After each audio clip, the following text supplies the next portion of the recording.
ماہ ربیع الاول شریف اور اس میں یہ جمعۃ المبارک،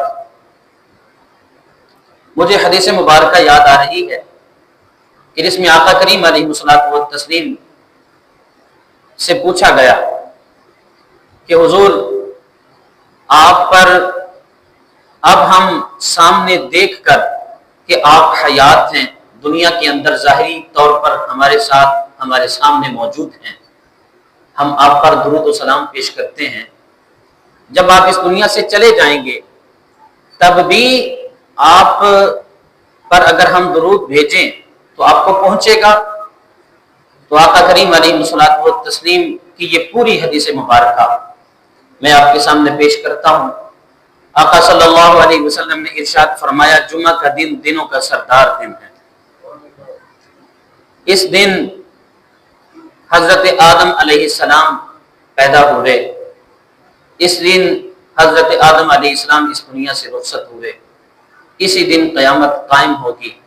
اور آقا صلی اللہ علیہ وسلم نے فرمایا کہ یہ جمعہ کا دن اللہ کی بارگاہ میں عید الفطر اور عید الاضحیٰ سے بھی بڑھ کر مقام و مرتبے والا دن ہے۔ اور وضاحت خود ہی فرما دی کہ اس دن چونکہ آدم علیہ السلام پیدا ہوئے، کیا اس دن آدم علیہ السلام اور جن کی وجہ سے آدم علیہ السلام کو بنایا گیا، جب ان کی ولادت کا دن آئے تو پھر وہ سب سے بڑی عید کیوں نہیں ہے؟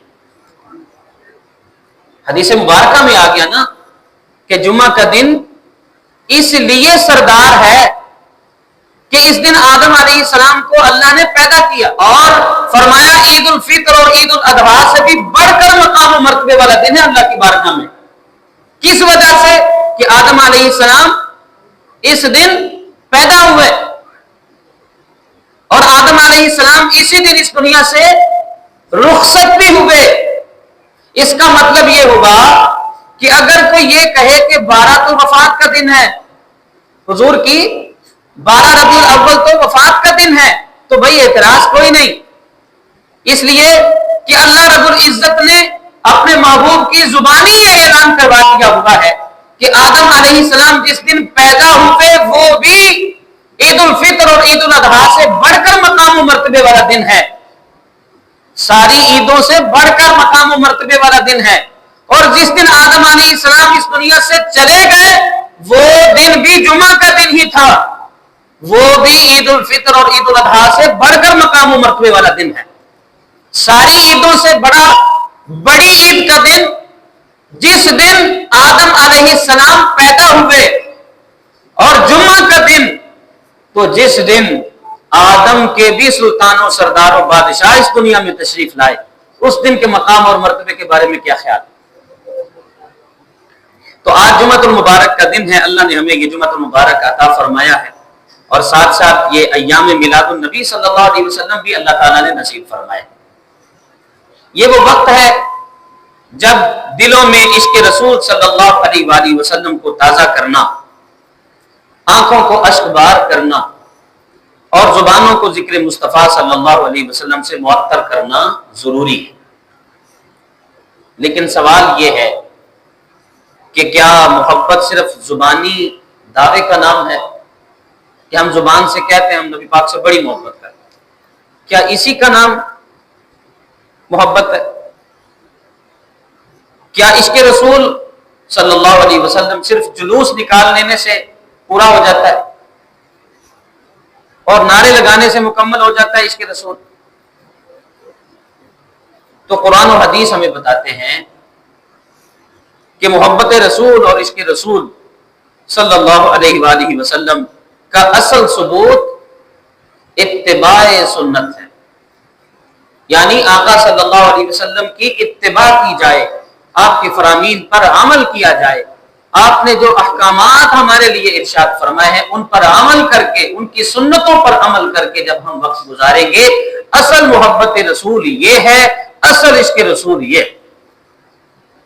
قرآن پاک میں اللہ تعالیٰ فرماتا ہے قل ان کنتم تحبون اللہ فاتبعونی یحببکم اللہ، فرمایا ہے محبوب صلی اللہ علیہ وآلہ وسلم آپ ان غلاموں سے فرما دیجئے کہ اگر تم اللہ سے محبت کرتے ہو تو پھر میری پیروی کرو، میری اتباع کرو، میرے پیچھے چلو، جو میں کہتا ہوں میری بات کو مانو۔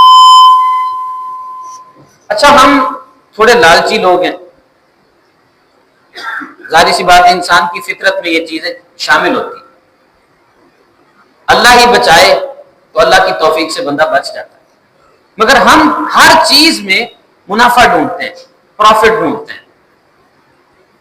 تو ظاہر سی بات ہے اللہ تعالیٰ نے ہمیں پیدا فرمایا نا، ہم اللہ کے بندے ہیں، اللہ کی مخلوق ہیں، تو اللہ مالک ہے ہمارا، اللہ کو پتہ تھا میرے بندے اس میں بھی اپنا فائدہ ڈھونڈیں گے، تو ذہن میں یہ سوال آ سکتا ہے بندوں کے، اللہ کو پتہ تھا، اللہ نے پہلے ہی اس کا جواب ارشاد فرما دیا۔ ہمارا سوال ذہن میں یہ آ سکتا ہے کہ نبی پاک کی اتباع کرنے سے ہمارا فائدہ کیا ہوگا، ہمیں کیا پروفٹ ہوگا، ہمیں کیا ملے گا؟ اللہ نے فرمایا یحببکم اللہ، تم میرے محبوب کی اتباع کرو، میرے محبوب کے فرمان پر عمل کرو، میرے محبوب کے پیچھے چلو، جو میرا محبوب کہتا ہے وہ کرو، اس کا فائدہ تمہیں یہ ہوگا میں تمہیں اپنا محبوب بنا لوں گا۔ قرآن، میں تمہیں اپنا، لیکن شرط یہ ہے کہ میرے محبوب کی اتباع کریں۔ اس کا مطلب یہ ہوا کہ دعوی محبت الہی صرف اور صرف اتباع مصطفیٰ صلی اللہ علیہ وسلم سے ہی سچا ہوتا ہے۔ اگر ہم اللہ تعالی سے محبت کرتے ہیں یا خالی صرف یہی کہتے ہیں کہ ہمیں محبت ہے، تو کوئی پوچھے کس سے محبت ہے، تو ہم کہتے ہیں اللہ رسول سے۔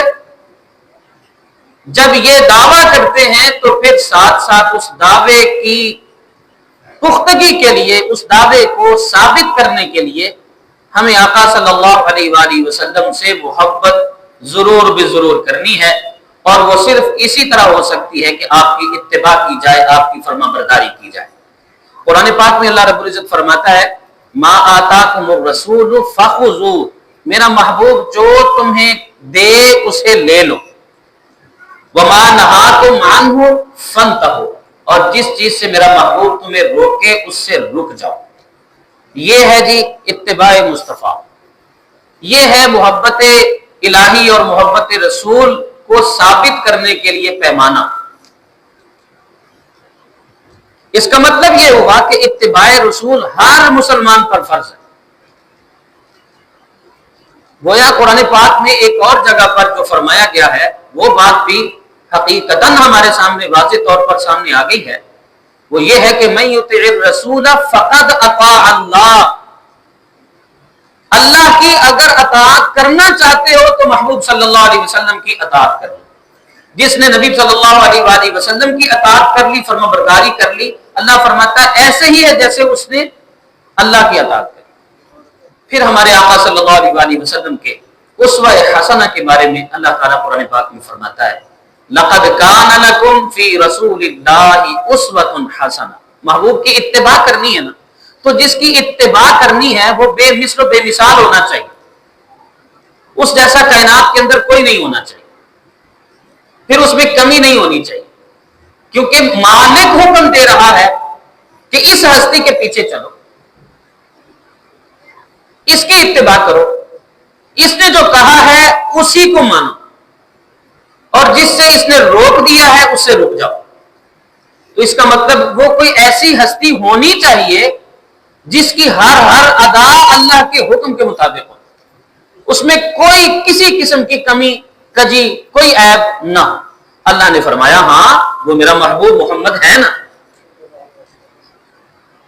وہ میرا محبوب ہے، میں اس کے لیے کہہ رہا ہوں لَقَدْ كَانَ لَكُمْ فِي رَسُولِ اللَّهِ أُسْوَةٌ حَسَنَةٌ، فرمایا یقیناً رسول اللہ صلی اللہ علیہ وسلم کی زندگی تمہارے لیے بہترین نمونہ۔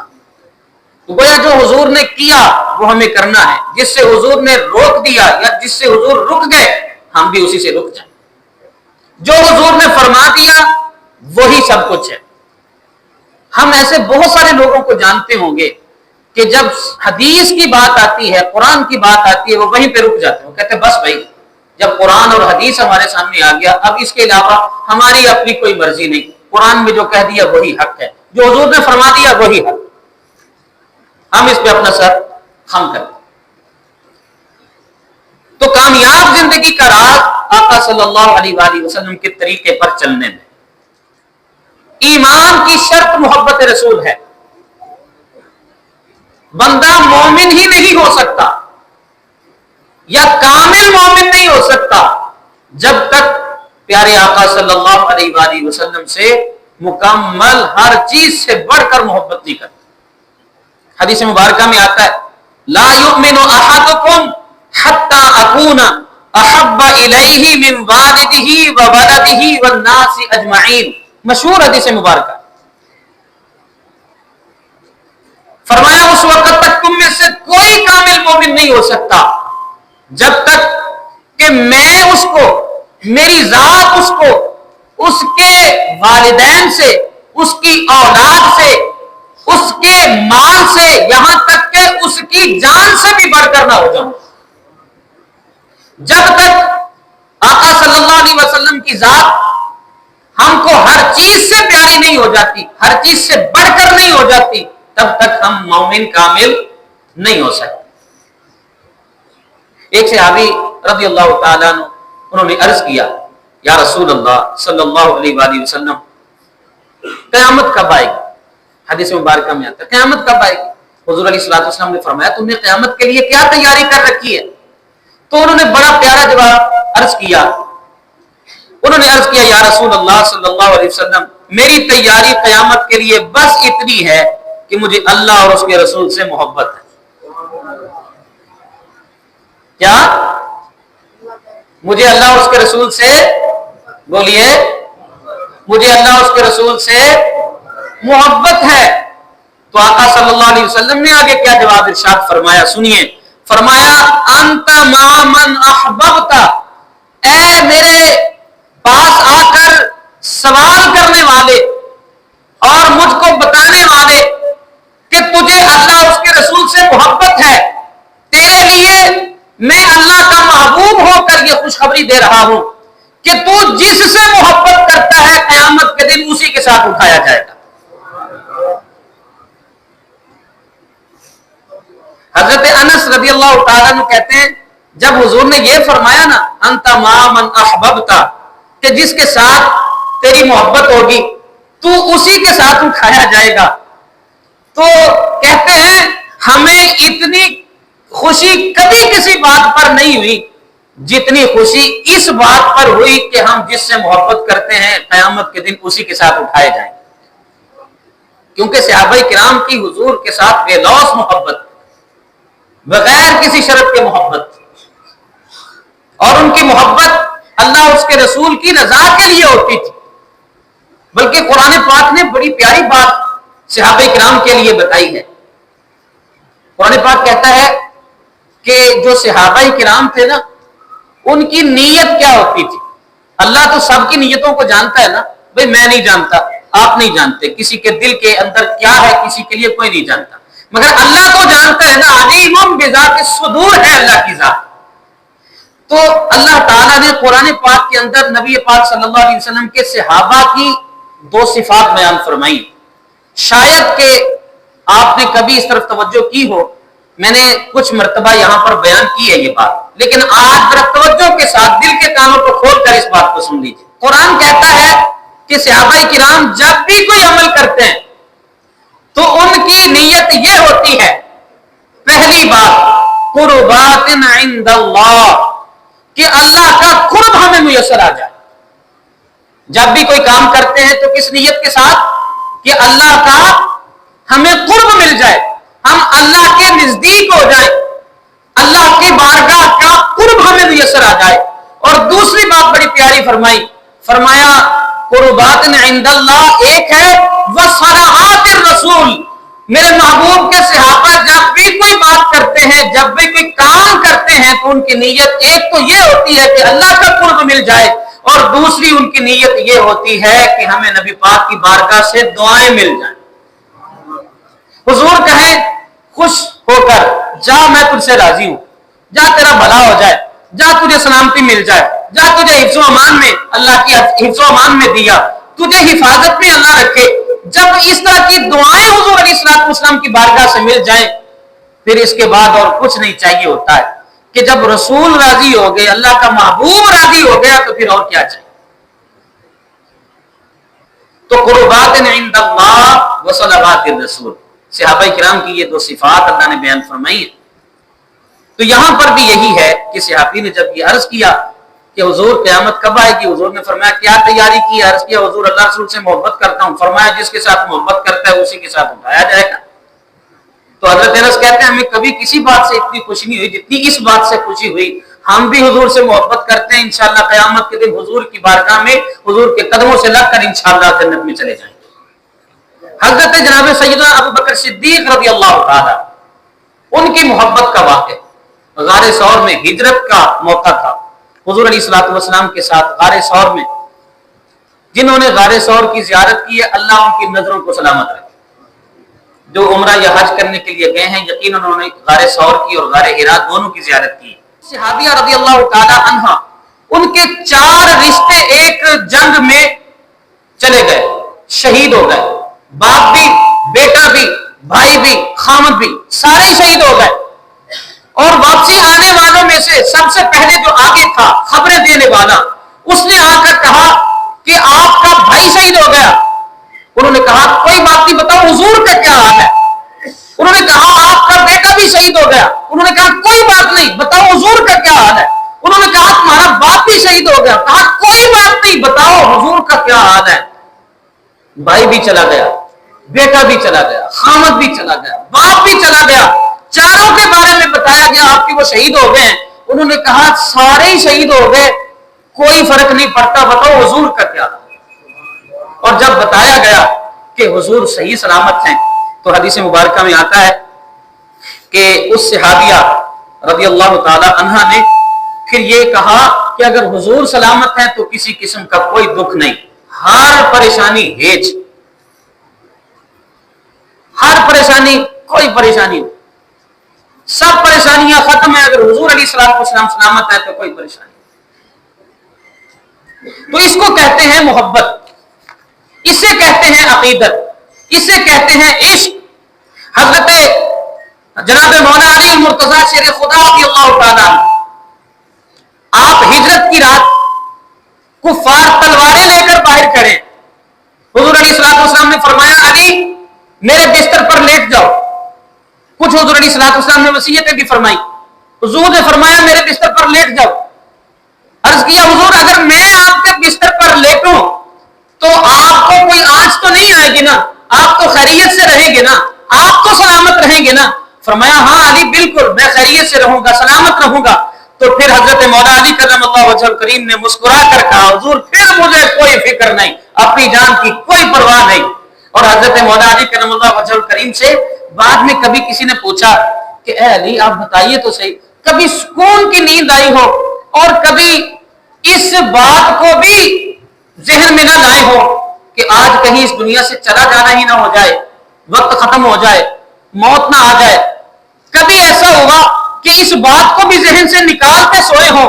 فرمایا ایک رات ایسی آئی کہ جب یہ خیال بھی ذہن سے نکال دیا کہ آج موت آئے گی تو یہ خیال ذہن میں تھا کہ نہیں آئے گی. کیوں؟ فرمانے لگے اس لیے کہ ہجرت کی رات تھی. حضور علیہ السلام نے فرمایا علی میرے بستر پر لیٹ جاؤ اور کچھ لوگوں کی امانتیں ہیں فلاں فلاں کی, یہ دے کر تم بھی ہمارے پیچھے آ جانا. تو فرمایا جب حضور نے فرما دیا نا کہ علی ہمارے پیچھے آ جانا تو پھر میں نے ہر ذہن سے ہر چیز کو ذہن سے نکال دیا, ہر خیال کو ذہن سے نکال دیا. اور ذہن میں یہ خیال ضرور تھا کہ آج موت نہیں آئے گی, اس لیے بڑے سکون سے سویا کیونکہ حضور نے فرمایا تھا پیچھے آ جانا مانتے تھے. تو صحابہ کرام رضوان اللہ علیہم اجمعین کا عشق اور محبت یہ مثالیں ہیں ہمارے سامنے. ہمیں بھی چاہیے کہ ہم محبت کا عملی ثبوت دیں.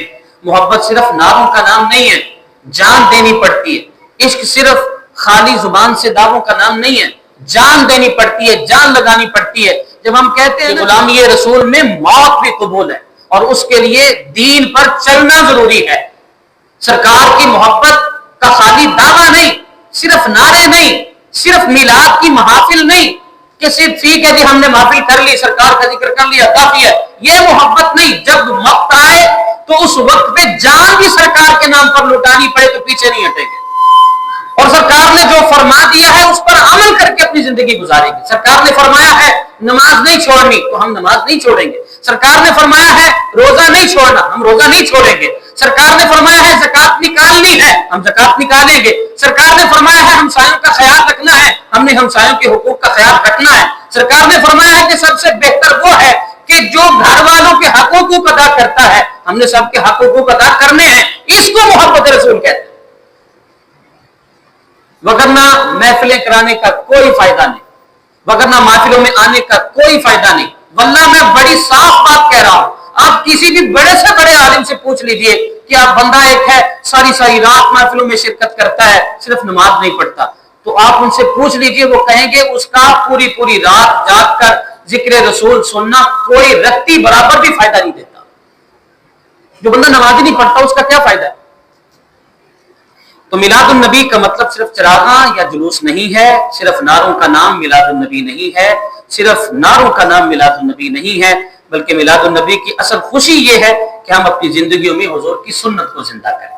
اور حضور علیہ السلام کا فرمان ہے کہ جس نے میری سنت کو اس وقت اپنایا جب لوگ چھوڑ چکے ہوں اس سنت کو، اللہ اس کو 100 شہیدوں کے برابر ثواب عطا فرمائے گا، اور ایک شہید کا اجر اتنا ہے کہ اس کے خون کا قطرہ بعد میں زمین پہ گرتا ہے اور اللہ اس کی مغفرت پہلے کر دیتا ہے، اس کو جنتی پہلے کر دیتا ہے۔ اللہ تعالی ہم سب کو عمل کی توفیق عطا